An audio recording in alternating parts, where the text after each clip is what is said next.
The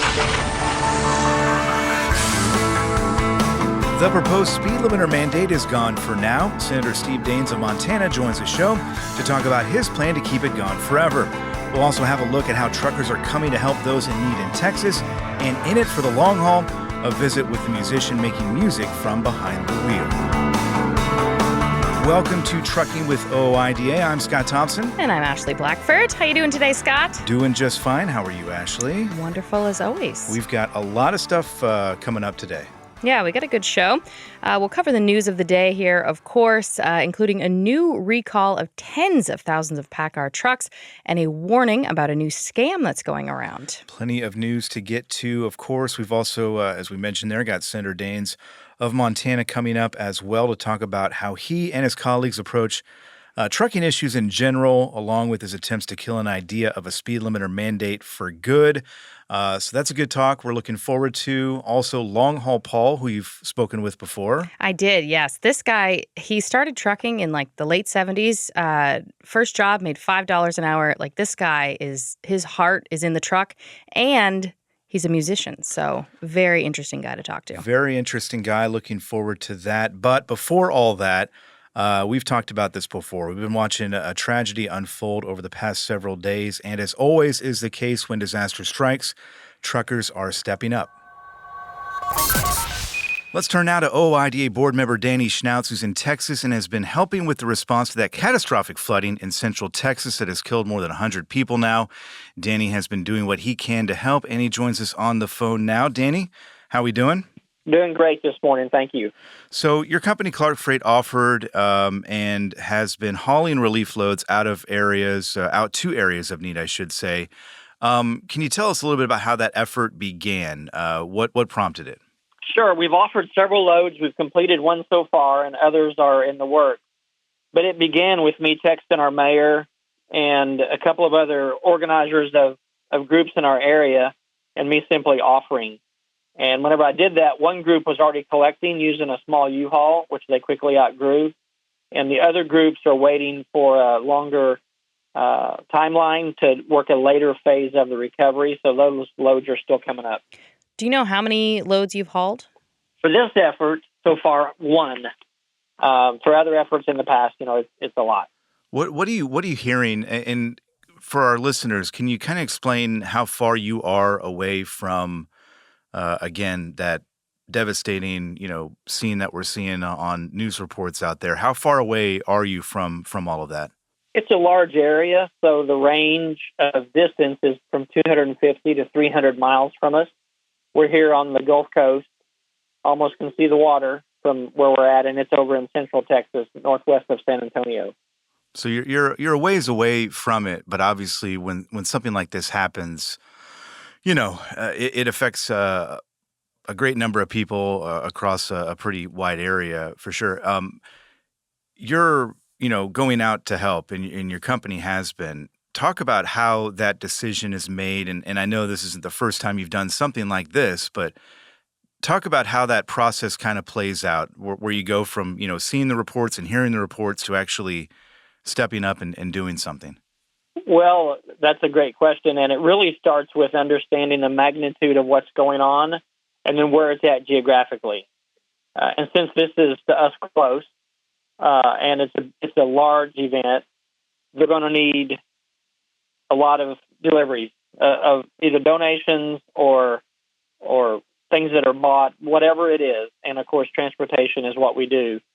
So it's no kind of analysis, is no kind of putting pencil to paper. It's just a matter of, is this something that's going to need trucks, and is it within our power to do it? And then we start offering out. And there is a desire to get help out there quickly, but we have to yield to the plan of the organizers that are on the scene so that they're not inundated with supplies that they can't store, that they may not need yet. And there's several different groups that do an excellent job of what's on the ground over there. And we yield to them and bring them the things that have been donated whenever they say it's ready to receive those. Now, you said you've done one haul. What was in that? It was a variety of things from dog food to diapers to paper towels, and of course, bottled water. That seems to be the biggest thing that always happens. I also saw some lots of soap in there and some laundry detergent, things like that. Your company, Clark Freight, I know has done this kind of thing in the past. Can you talk about other disasters, other tragedies that you've helped out with, and what that process looked like, and kind of what you learned from it? Sure, there is always a lot of learning that comes from these. They're all different, but there is a basic blueprint for how to help. We've taken loads down from our Mississippi, northern Mississippi terminal years ago, down to the Biloxi area after Katrina. We've taken loads all the way over to Florida in some hurricanes before. We've helped in western Louisiana fairly recently. Most of those are hurricanes. We did help in an Alabama tornado there in Tuscaloosa. And what we learned is you have to be coordinated. And as I've mentioned a few minutes ago, if we show up with trailer loads of supplies that are not needed yet, or there's no place to put them, then we're going to become the storage trailer. And actually, we're adding to the chaos instead of adding to the help. So there's some really well-organized groups, and I try to make sure that one of those groups that I'm familiar with is in the receiving end. And if not, then I get more involved with where are we taking it to, what's going to be available to unload, whether it's manpower or equipment. I get more deeply into that unless I recognize one of the on-the-ground groups that's there to receive it. Yeah, this is not one of these situations where you see something happen and you just kind of load up your trailer and head out there, right? You've got to make sure you've got that coordination, right.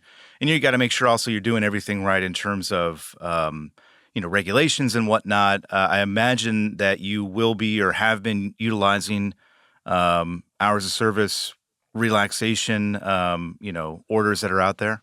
Yes, for sure. That hours of service waiver actually came into effect on this run.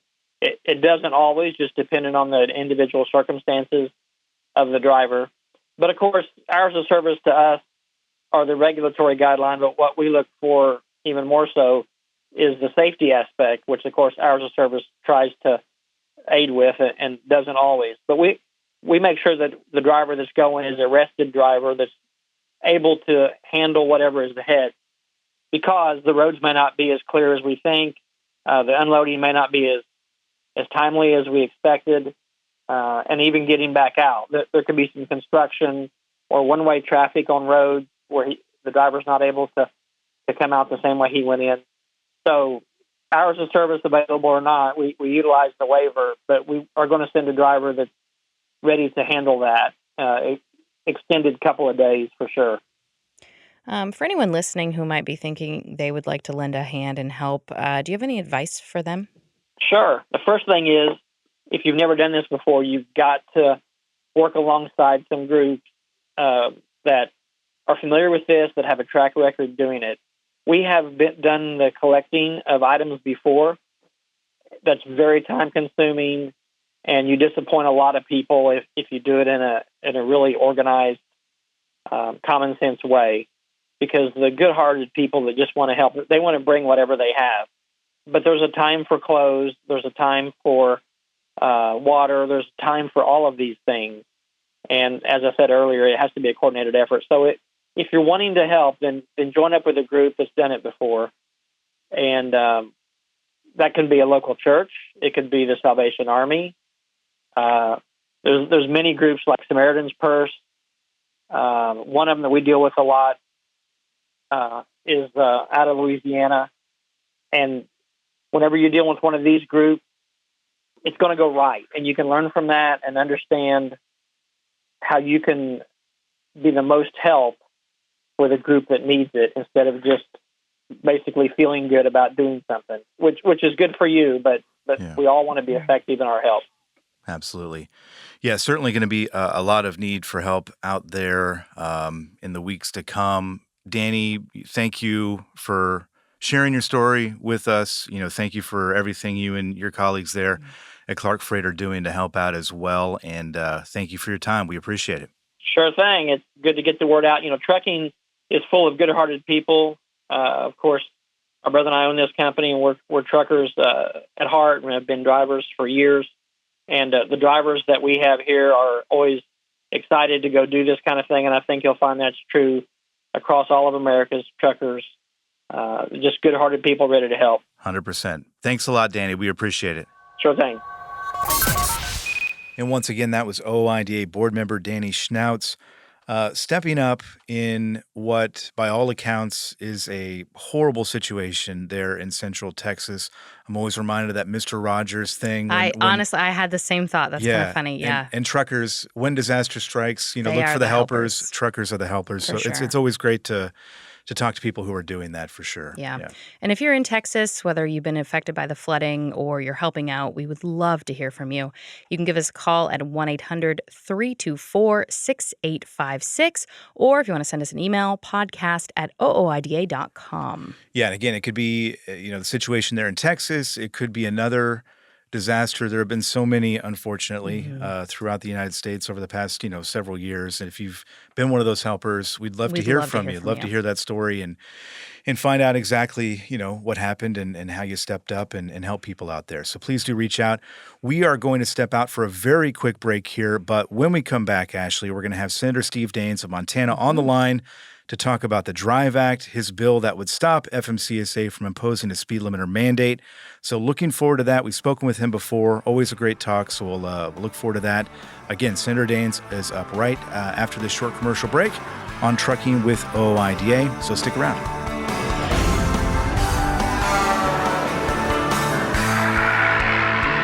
Welcome back to the show. We're not going to waste any time now welcoming our next guest onto the program. We are honored to be joined now by Senator Steve Daines of Montana, who recently reintroduced a bill that would keep FMCSA from ever imposing a speed limiter mandate. Senator Daines, how are you, sir? I'm doing well, thanks. Good. Hey, thanks for joining us again. Really appreciate it. We talked to you a couple years ago. You probably don't remember. I know you've done a. I was prompted, and I did remember it actually. Oh, right. Yeah. Fantastic. Well, we left a good impression. That's good, right? Good. You did. I'm back for another try, Absolutely, yes. Well, we certainly do appreciate it. You've been keeping busy, it appears, there in Washington, D.C. You got quite a bit going on. Well, there's plenty going on. It was great to stop the largest tax increase coming out in American history, which we did with President Trump signing one big, beautiful bill on July 4th. That's a big win for the American people. We are going to talk a little bit about something more pointed here, obviously. And a couple years ago, we talked to you when you first introduced the DRIVE Act, kind of its first incarnation there. There are folks listening who may not be completely familiar with the DRIVE Act, and we certainly have talked about it on the show quite a bit. But instead of me explaining what this bill would do, I'm going to let you do the honors here. But overall, it's pretty simple, right? Well, it really is. It's not that complicated. And representing a great state like Montana, where common sense still prevails, this is about common sense. And so this DRIVE Act, this bill I have, would prohibit the Federal Motor Carrier Safety Administration from implementing any regulations that require semis to have a speed limiter device. That's simple. That's what it does. Yeah, and really, again, it is super simple. And of course, there are a number of other concerns that are out there, and I know you've heard the concerns from truck drivers, about safety concerns, inconveniences. Talk a little bit about the reasoning behind the bill, because the bill itself, again, is pretty simple, but there are a number of reasons behind it that kind of make it necessary. Well, first of all, when you have bureaucrats in Washington not understanding what's going on in the real world on the highways across America, that's a problem.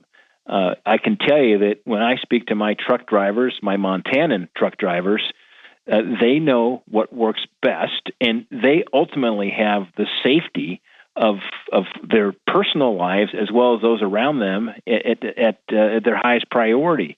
And what Joe Biden proposed were unnecessary and dangerous speed limiter rules on commercial motor vehicles, semis and 18-wheelers.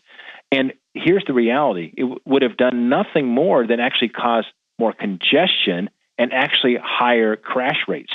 The reason some want to put these regulations in place is because they want to reduce congestion and lower crash rates. The reality is the rule they were put in place would actually cause more congestion and higher crash rates, literally the opposite consequence of what they were intending to fix, which is typical sometimes with bureaucrats in Washington.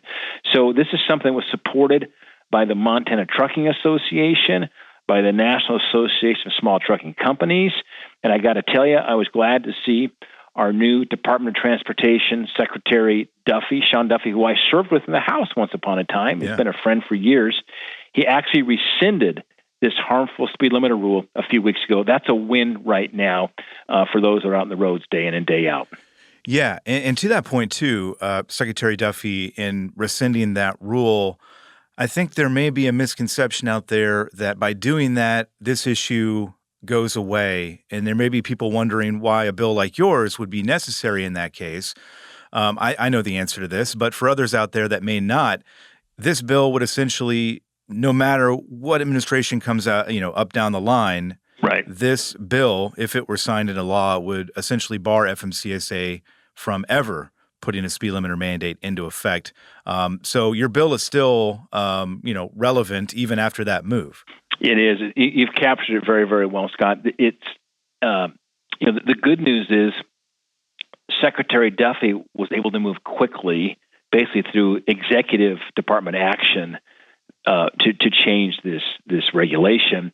The bad news is that the next administration, if one that came in that was to the left side of the teeter-totter, they could put it back in place. So by passing the law, it will codify it, and that will give us insurance that no matter who's in charge in the White House, this regulation would not exist. So that's why we still have to press forward on the change in the law, but at least celebrate the short-term victory from President Trump and his great Secretary of Transportation, Duffy, that we've got this rule rescinded for the time being. Now, as long as you have President Trump in office, let's assume in 2028, when he can't run, that he is replaced by a like-minded type president that understands freedom and understands common sense, we'd be okay. But we have to always anticipate that what if the election went the wrong way in 28? That's why we've got to codify it in Congress now.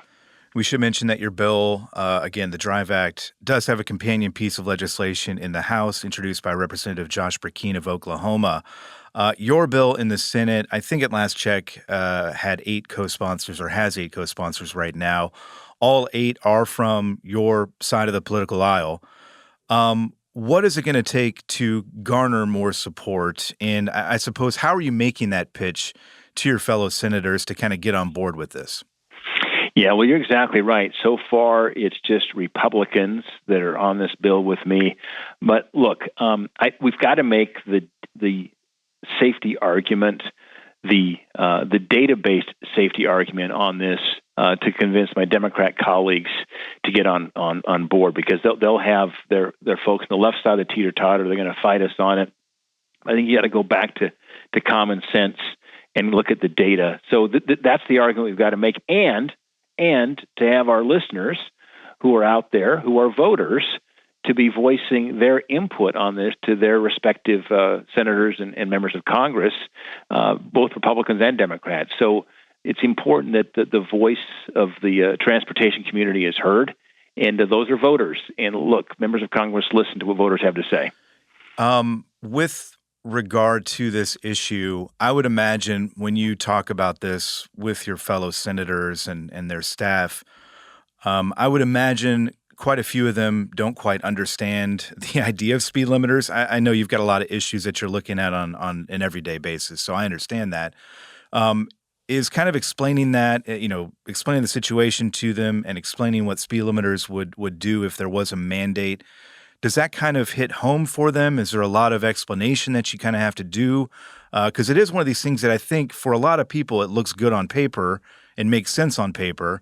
But when you talk about the implications that we talked about earlier, the safety concerns, inconveniences, and all of that, it kind of comes into focus a bit better. What are those conversations like? Well, this is why the best advocates here are those who are on the roads themselves, the thoughtful associations. For me, it's my Montana Trucking Association. Every state has a different type of trucking association. Those are the leaders that understand how to frame these arguments best for members of Congress. So my encouragement would be to work with your local trucking association groups and get them active in communicating their concerns for this regulation and why it's important we codify it. Now, here's another thought, too. We're going to have more data coming out over the course of the next several years, as long as Trump's in office, where we're going to see the effect of not having these limiters in place, and there may be some more data over time that's going to come out from actual data on the roads. But again, I think we need to engage our trucking association in respective states, have them come make the argument to their members in the House and the Senate that this is about actually making the roads safer, and that by putting these limiters in place actually makes transportation less safe. That's the salient argument. Right. And that one-size-fits-all approach, too, when you look at a state like yours, Montana, you've got a lot of rural two-lane highways. You start putting speed limiters in place in states like yours, that's going to create a lot of problems. And I'm sure the Trucking Association has talked about that as well. But that is something certainly with, more rural states, that would be a huge issue in those places if this went into effect. Well, it is. I mean, just common sense. Having being 5 generations deep in Montana from my family heritage, having spent a lot of time on the small back roads, if you're driving a commercial vehicle and you're behind a slow moving, let's say there's a farmer or rancher moving equipment on the highway and they're at a lower speed, you got to get around to make a safe pass as quickly as possible. You want to be able to accelerate, make the safe pass when it's clear, and get back into the lane as quickly as possible. The more time you're out there spent in the opposite lane, the more dangerous it is. Yeah. And they're just a common sense example of why you want to have the ability to quickly accelerate, make the safe pass, and get back in your lane. And folks in rural communities understand that, but you got folks from the urban areas who don't quite get that. Yeah. You mentioned earlier that you I'm not sure how regular the conversations are, but you have conversations with the Trucking Association there in Montana. Sounds like you're talking to truckers on a pretty regular basis as well, obviously your constituents. But what are you hearing from them? Like, what other issues are popping up that they're talking about that have maybe caught your eye? Different trucking issues that you think may be worth exploring down the line here? Well, a couple things. First of all, the price of fuel always catches their eye. Yep. What's happening certainly with input costs. But another one that caught the eye, certainly the trucking community, was the nonsense coming from the Biden administration on EV mandates. I mean, there was a period of time there that Joe Biden was pushing this crazy green, I call it a green hallucination, on our truckers, trying to mandate electric vehicles for our truckers. Yeah. Can you imagine? I mean, I said at that time, I said, find me a trucker who wants to do a long haul from Glendive, Montana to Butte in an electric semi in January. And if I could quote George Strait, I'll find you some oceanfront property in Arizona. I mean, that was nuts what they were doing with that. And so that's where common sense just comes through, that they were proposing ideas that were not going to work in Montana. It's too rural. There's not enough charging stations. It's too cold in the wintertime. I'd like to see liberals driving an EV through a snowbank sometime. So anyway, that was an example of something that caught the eye of our trucking community that we will stop. Now, I mean, I don't have a problem with electric vehicles, but I don't want the government mandating them on us. Right. As the free markets continue to develop the technology and charging capacity and so forth, and perhaps if you got a fleet of buses in a city where you can charge them during the night and run them on electricity during the day, that might make some sense. But I just don't want the federal government saying you only can have an EV. That would absolutely crush our trucking industry. Yeah, that technology obviously not quite ready for prime time in terms of commercial motor vehicles for the most part. And obviously President Trump struck down a lot of the emission standards and the rules that we saw out of California, and that's kind of trickled down as well. So, I don't think we're going to see too much of that, at least in the next few years for sure, but definitely an issue worth keeping an eye on. You mentioned something earlier, Senator, and I know your time is valuable, so I don't want to take up too much of it here, but you mentioned the importance of reaching out to your lawmakers and explaining these things to them. And I think we may have talked about this a couple of years ago when we spoke as well. But that conversation and that outreach, talk again about how important that is and what does that look like? What is most helpful for you when you hear from a constituent, a truck driver maybe specifically, about the issues that they're concerned about? What does that conversation look like? What should they be doing out there? Well, look, you've got to be squawking. The problem we face, and I speak as somebody who grew up in the trades. My dad was a contractor, spent a lot of time in construction sites growing up during my summers, and when you're working the trades, when you're doing long hauls with trucking industry, look, you're busy in trying to make ends meet when you're in your daily life. You're working long hours, you're working hard, and then where's the time to be heard, to make phone calls with your elected representatives?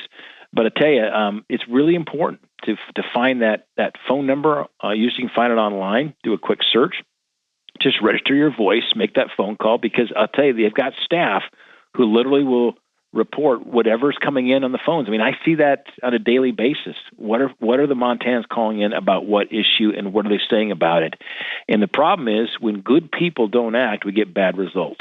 And so this is where the common men and women out there who are working hard every day need to take that quick few minutes, make that phone call, make sure your voice is heard, or send that email in if that's the better way to communicate. But then second, again, engage your trucking associations within the respective states. Get involved.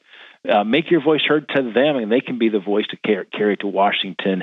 But what makes this country great is when good people get out there on the right side of these issues and make their voice heard, because the other side's squawking loud enough. We need to make sure our voice is heard too. Well said, Senator Daines. Again, I know your time is valuable. Thank you for your work on the speed limiter issue. Thank you for all the work you're doing out there on behalf of truck drivers, and thank you for your time today. We really do appreciate it. Scott, appreciate you, and to all the truck drivers out there listening, thank you for what you do.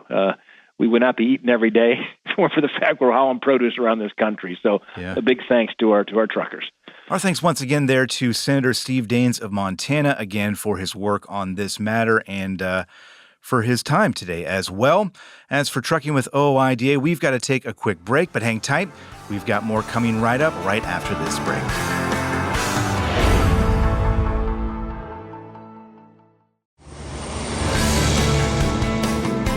Welcome back to Trucking with OOIDA. Scott, it's always fun when we get to chat with the OOIDA members, not just about trucking and their career, which I love talking about, but also their hobbies.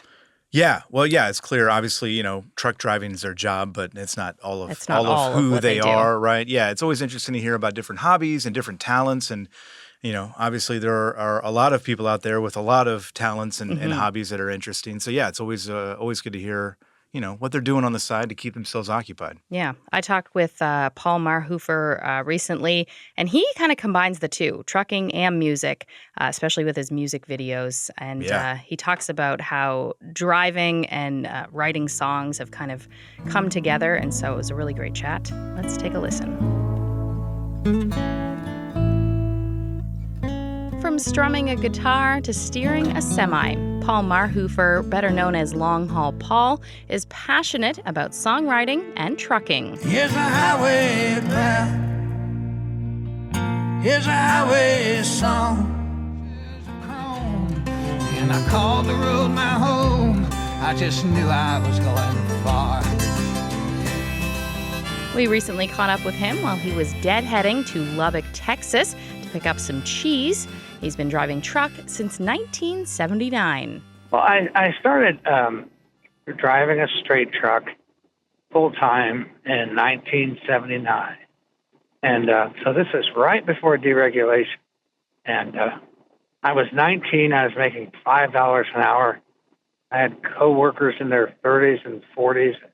I was taking a little break from college. And one of the most dangerous things that could happen to you is if you find a job that pays just enough, and while you're trying to finish college, and I did go back to college, but I kept bouncing between college and trucking, and eventually the trucking won. Once Paul got going, he knew a career that kept him moving was what he wanted.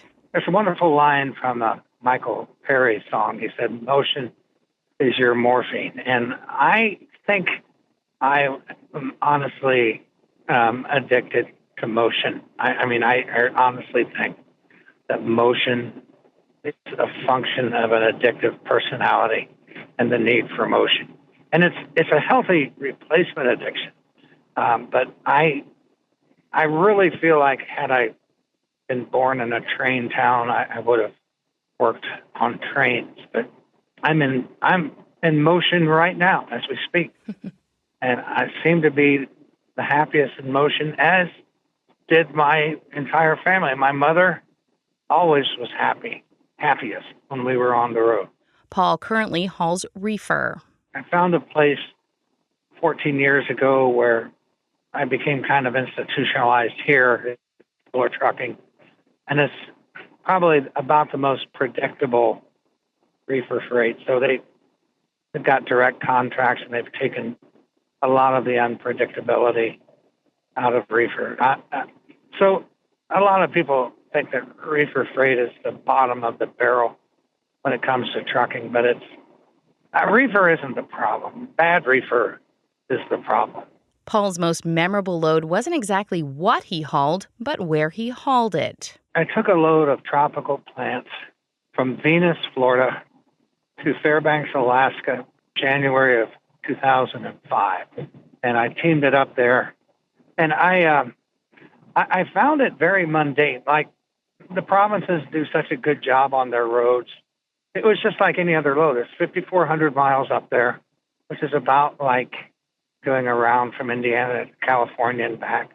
And it was a very uneventful trip, but it was the bragging rights.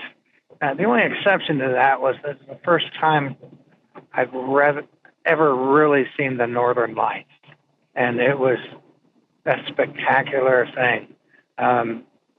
Belden was my co-driver, and I woke him up just to see those lights. They, it's funny, they come and go sometimes. So by the time he got up and got dressed and came outside, they weren't really as bright as they had been. But I found that running the Yukon Territory, I love that, because you have these old Quonset huts that, when the road was built back during World War II, some of those old military Quonset huts became small truck stops. And I was on the Alcan Highway, and I told a gentleman that was taking tropical plants to Alaska.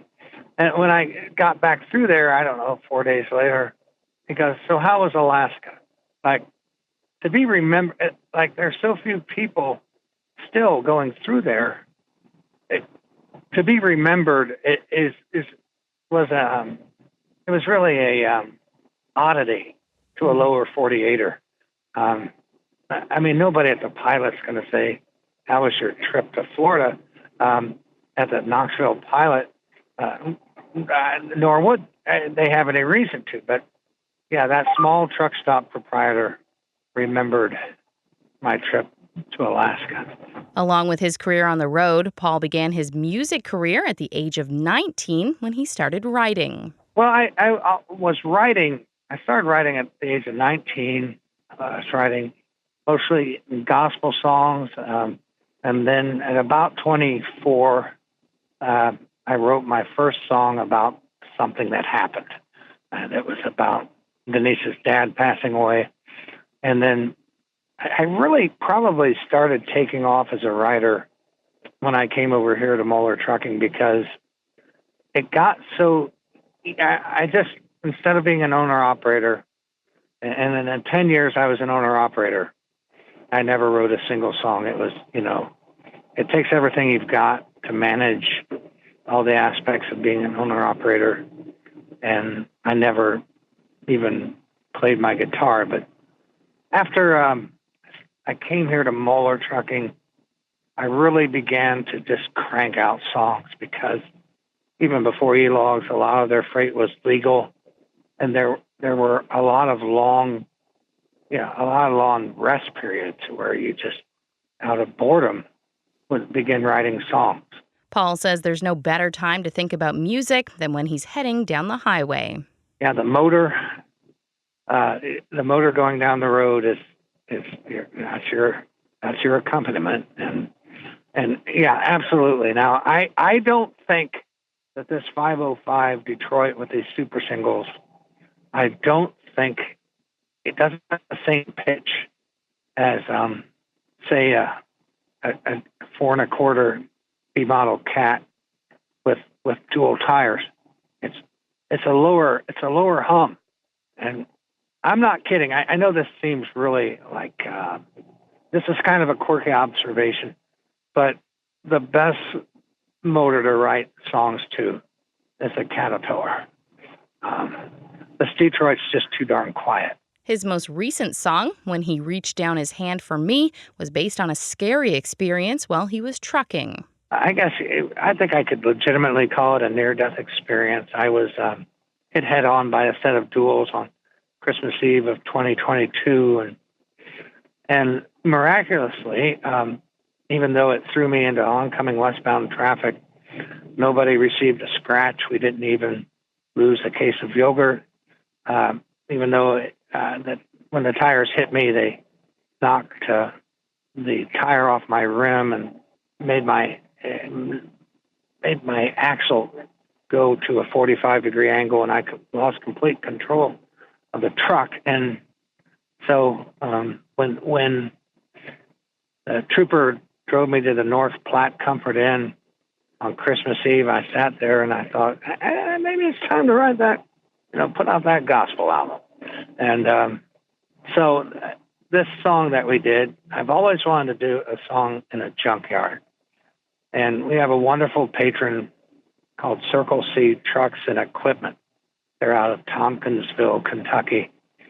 And these are people who have just really been very generous in helping us meet our production costs for new albums. And but he asked if I could swing by for dinner if I was near. And we were coming home from Tony Justice's show in Bristol, and I said, let's go see him. And I learned that the song, his wife's favorite song is When He Reached Down His Hand for Me, which is a very old traditional gospel song. And that was also my favorite song on the album. So the next day we came back and we shot that album, or that song rather. And I love those. This junkyard is massive.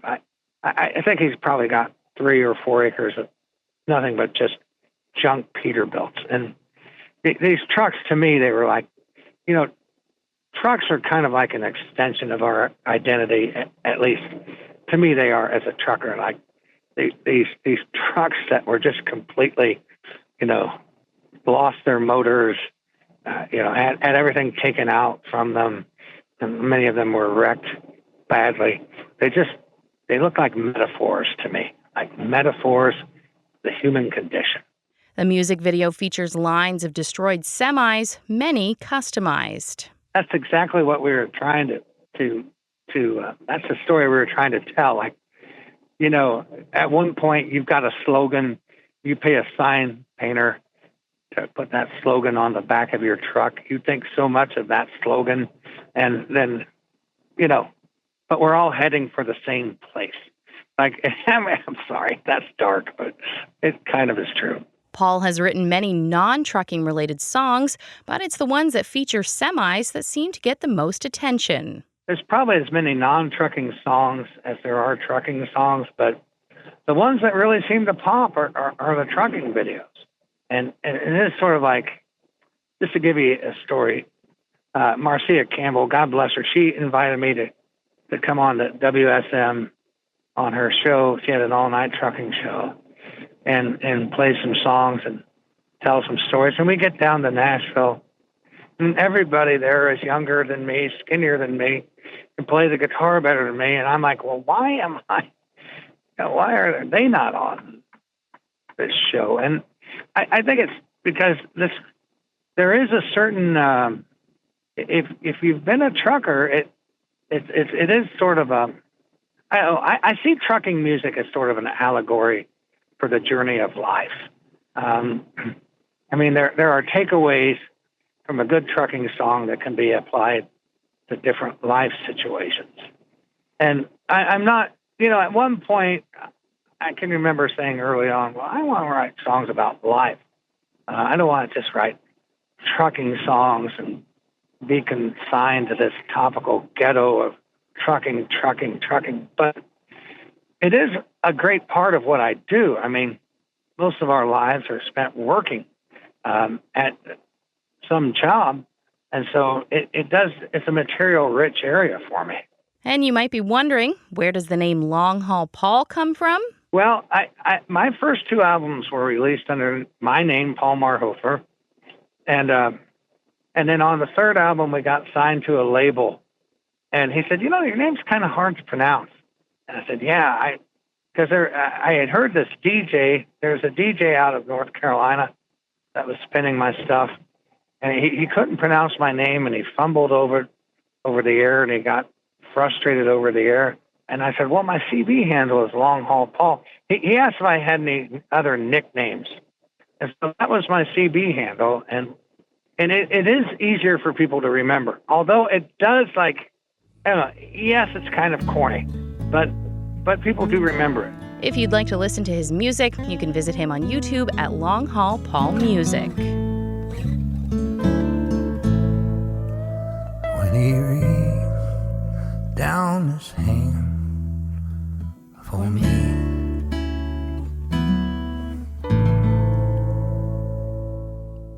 Our thanks to Long Haul Paul for taking some time on one of his trips there to chat with us. Love it. Love it. One of my favorite parts of the interview was him talking about his most memorable load.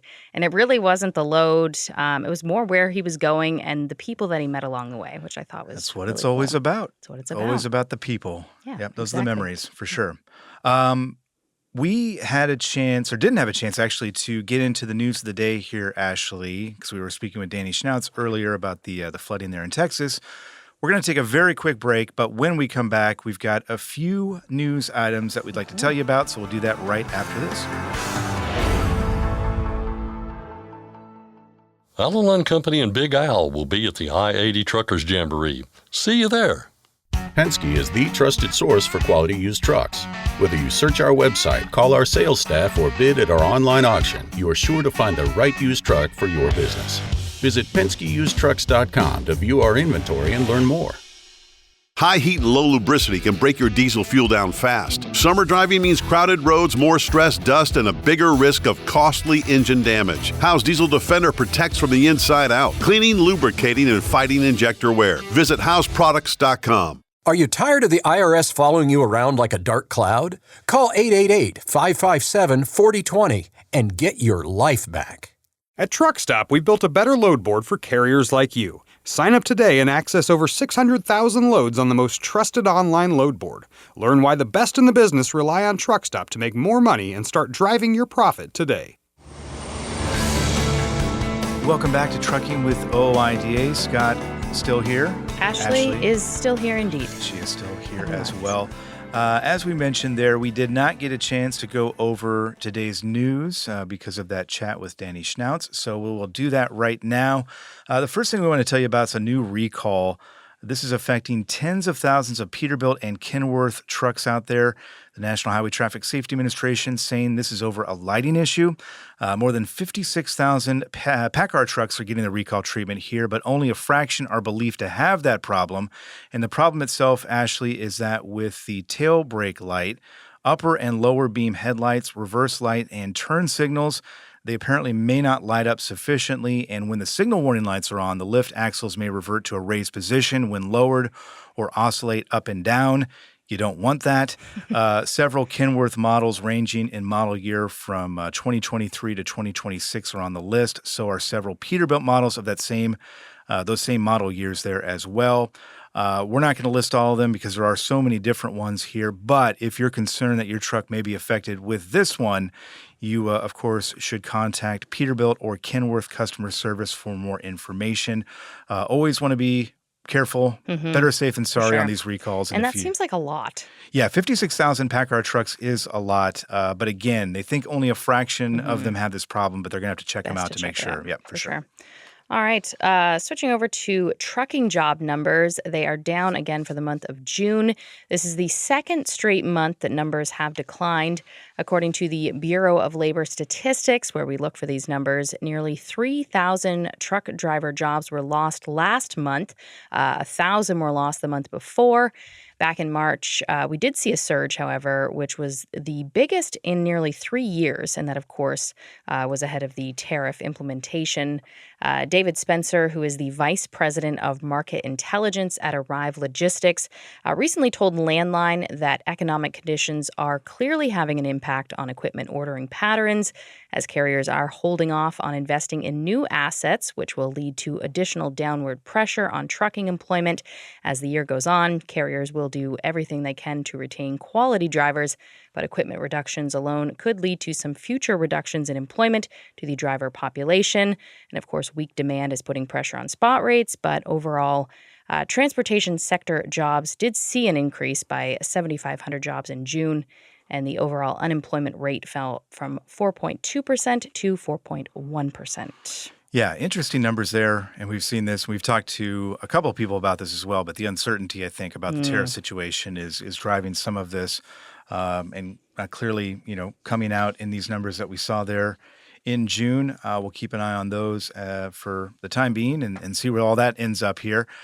We also talked, Ashley, in recent weeks about Transportation Secretary Duffy, that list of 9 things that they're going to do here to kind of, make trucking a better, better and easier, a better place for everybody. One of the things that they mentioned in there was the National Consumer Complaint Database, which we've talked about before. OOIDA, there was a comment period. OOIDA submitted comments on how to improve that system. Basically, I think the idea would be let's throw it all out. But that wasn't the comment necessarily. They did mention a couple new names, perhaps. National Truck Safety Hotline was one suggestion they had. Truck Safety and Compliance Hotline being another. It's going to have to be an acronym, though. Yes, yeah, that is true. That is true, yeah. Now it's the NCCDB, which could use some work as well. But OOIDA essentially saying this system has not lived up to its purpose. Obviously, the idea is it's supposed to be a place for drivers and carriers to report instances of coercion and unsafe practices to FMCSA. But in those comments, OOIDA wrote that basically truckers are not getting a satisfactory response when they call the hotline or submitting a problem through that online portal. If they even get a response at all, that's part of the problem as well. So essentially, they're saying this is discouraging truckers from even trying to report these things. Super frustrating. Yeah. So what they're doing, in these comments, and FMCSA and USDOT are going to do something about this. They're trying to figure out what exactly to do. OOIDA given those ideas for the hotline name, essentially saying, "Hey, let's do this." And again, they're trying to do this. They're trying to make this move to a more user-friendly, mobile-friendly system there. And I think the goal is to have that in place by the end of September. So that's coming up pretty quickly here. And if they can get it right, I mean, that'd be a good wonderful thing. Yeah. Something that isn't right, a new scam to tell you about, related to MCS 150 filing. There are reports of people getting emails from U.S. Carriers Safety and Compliance, not from a real business address, and the phone number has been flagged for robocall scams. It is neat nowadays, and I often do this when my phone's ringing and I see a phone number pop up. If you Google it, you can see if it's like a common scam. Sometimes, yeah. Definitely not every time. But OOIDA's compliance department has heard from a few people. One person sent in an invoice. They charged $369 for filing, which of course is a huge amount given that motor carriers can file the MCS 150 on their own for free. Yeah, and if you've got questions or concerns about this, you can contact OOIDA. They'll answer that question for you as to whether it is legit or not. They'll even help you file. There's a small fee associated with it. It is not $369. It's not that much. But yeah, please be careful out there, folks, because these scams they look legit in a lot of cases. And this one, at first glance kind of does as well. But you got to be careful. Yeah, U.S. Carrier Safety and Compliance. Do not fall for it if you get an email from them. One real quick one here before we talk about a new development out of TSA, which I think maybe we're both excited about. Diesel prices, though, let's talk about them real quick here. The Energy Information Administration this week reporting last week's national average hitting $3.57 a gallon. That's up 10 cents from the previous week. That is now 2 straight weeks of increases following 7 straight weeks of decline. Every region in the U.S. saw prices go up. The situation in the Middle East, I think, is the reason for this. That's what experts are attributing the rise to as well. So we'll keep an eye on that. But this is another burden that people don't need. Again, if you can charge that fuel surcharge, do that. That will take some of the sting away. But back on the rise for now. Yeah. And when it comes to flying, which I know we've both done, I would say most people would say the most annoying part is taking off your shoes and then scrambling. I have a long list, but yeah, scrambling to get them back on. Yes. Good news. Good news. You can now keep your shoes on through airport security. The Transportation Secretary Administration is phasing out that requirement, and I learned a little bit of history on this. It was put in place back in 2005. It was 5 years after the shoe bomber tried to use matches to ignite explosives hidden in his shoes. 2006, I think it was. 2006. Yep. On a flight from Paris to Miami, and that's what prompted this. Prompted it. Yeah, and now it's going away. Now it's going away. Recently, Secretary of Homeland Security Kristi Noem spoke about why they made this decision. TSA first implemented the no shoes policy in 2006. Almost 20 years ago. And in those 20 years, since that policy was put in place, our security technology has changed dramatically. It's evolved. TSA has changed.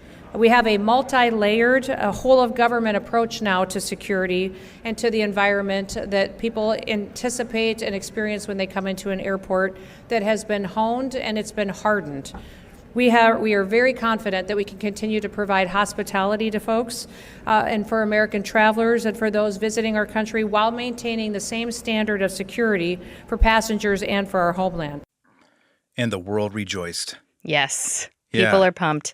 I'm curious, what else do you think could change in aviation with the technology advancements like this one? Yeah. Do you think there's anything else? I have no idea. As you know, I'm fascinated by artificial intelligence, so I'm real curious to find out how that changes pretty much every aspect. It's going to change every aspect of our life for better or worse. In some cases. So I don't know. You would feel like at this point, they have that scanner thing. You put your hands up and it swirls around you like in you really fast. Total Recall, and you would think with that they'd be able to find out. And I think that's part of the reason maybe why we don't have to take our shoes off anymore. Yeah. Honestly, I don't think I really cared.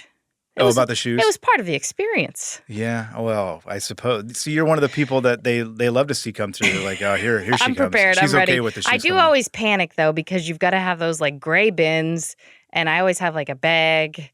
And it's just there's a lot of pressure. There's a lot and then if you make the wrong, if you don't put the right thing in the bin or you put the wrong thing out of the bin, then you get that disappointed look from the TSA agent. I also love when they're like, "Do you have a belt on?" And I'm checking. I know darn well I don't have a belt on, but I'm just panicked. Yeah. It feel after 9/11, it felt almost like they were going to. It was almost like everybody stripped down Super your underwear. Intrusive, yeah. I mean, it feels like that in some cases, but this is one of these issues with the shoe situation that. I don't care what side of the political aisle you come from. I think we can all agree. I don't care what part of the country you're from or, whether you believe the earth is flat or round. I think we can all agree rejoice. And kumbaya that we don't have to take our shoes on. Take our shoes off at the airport anymore. Yep. We're going to keep our shoes on for the next day or so. We'll have our shoes on tomorrow. Yes. And we've got a brand new episode of Trucking with OOIDA. Mm-hmm. We've got an exciting one for you. Don't want to spoil it, but please do tune in to that. And we'll see you then. Thank you for listening. Today's episode of Trucking with OOIDA was brought to you by a dedicated team of people that includes Jim Fetzer, Keegan White, Tennille Flick, and Kim Boren. Got thoughts? We'd love to hear them. Call us at 1-800-324-6856 and leave us a message. Or you can send us an email to podcast@ooida.com and we might include it on the show.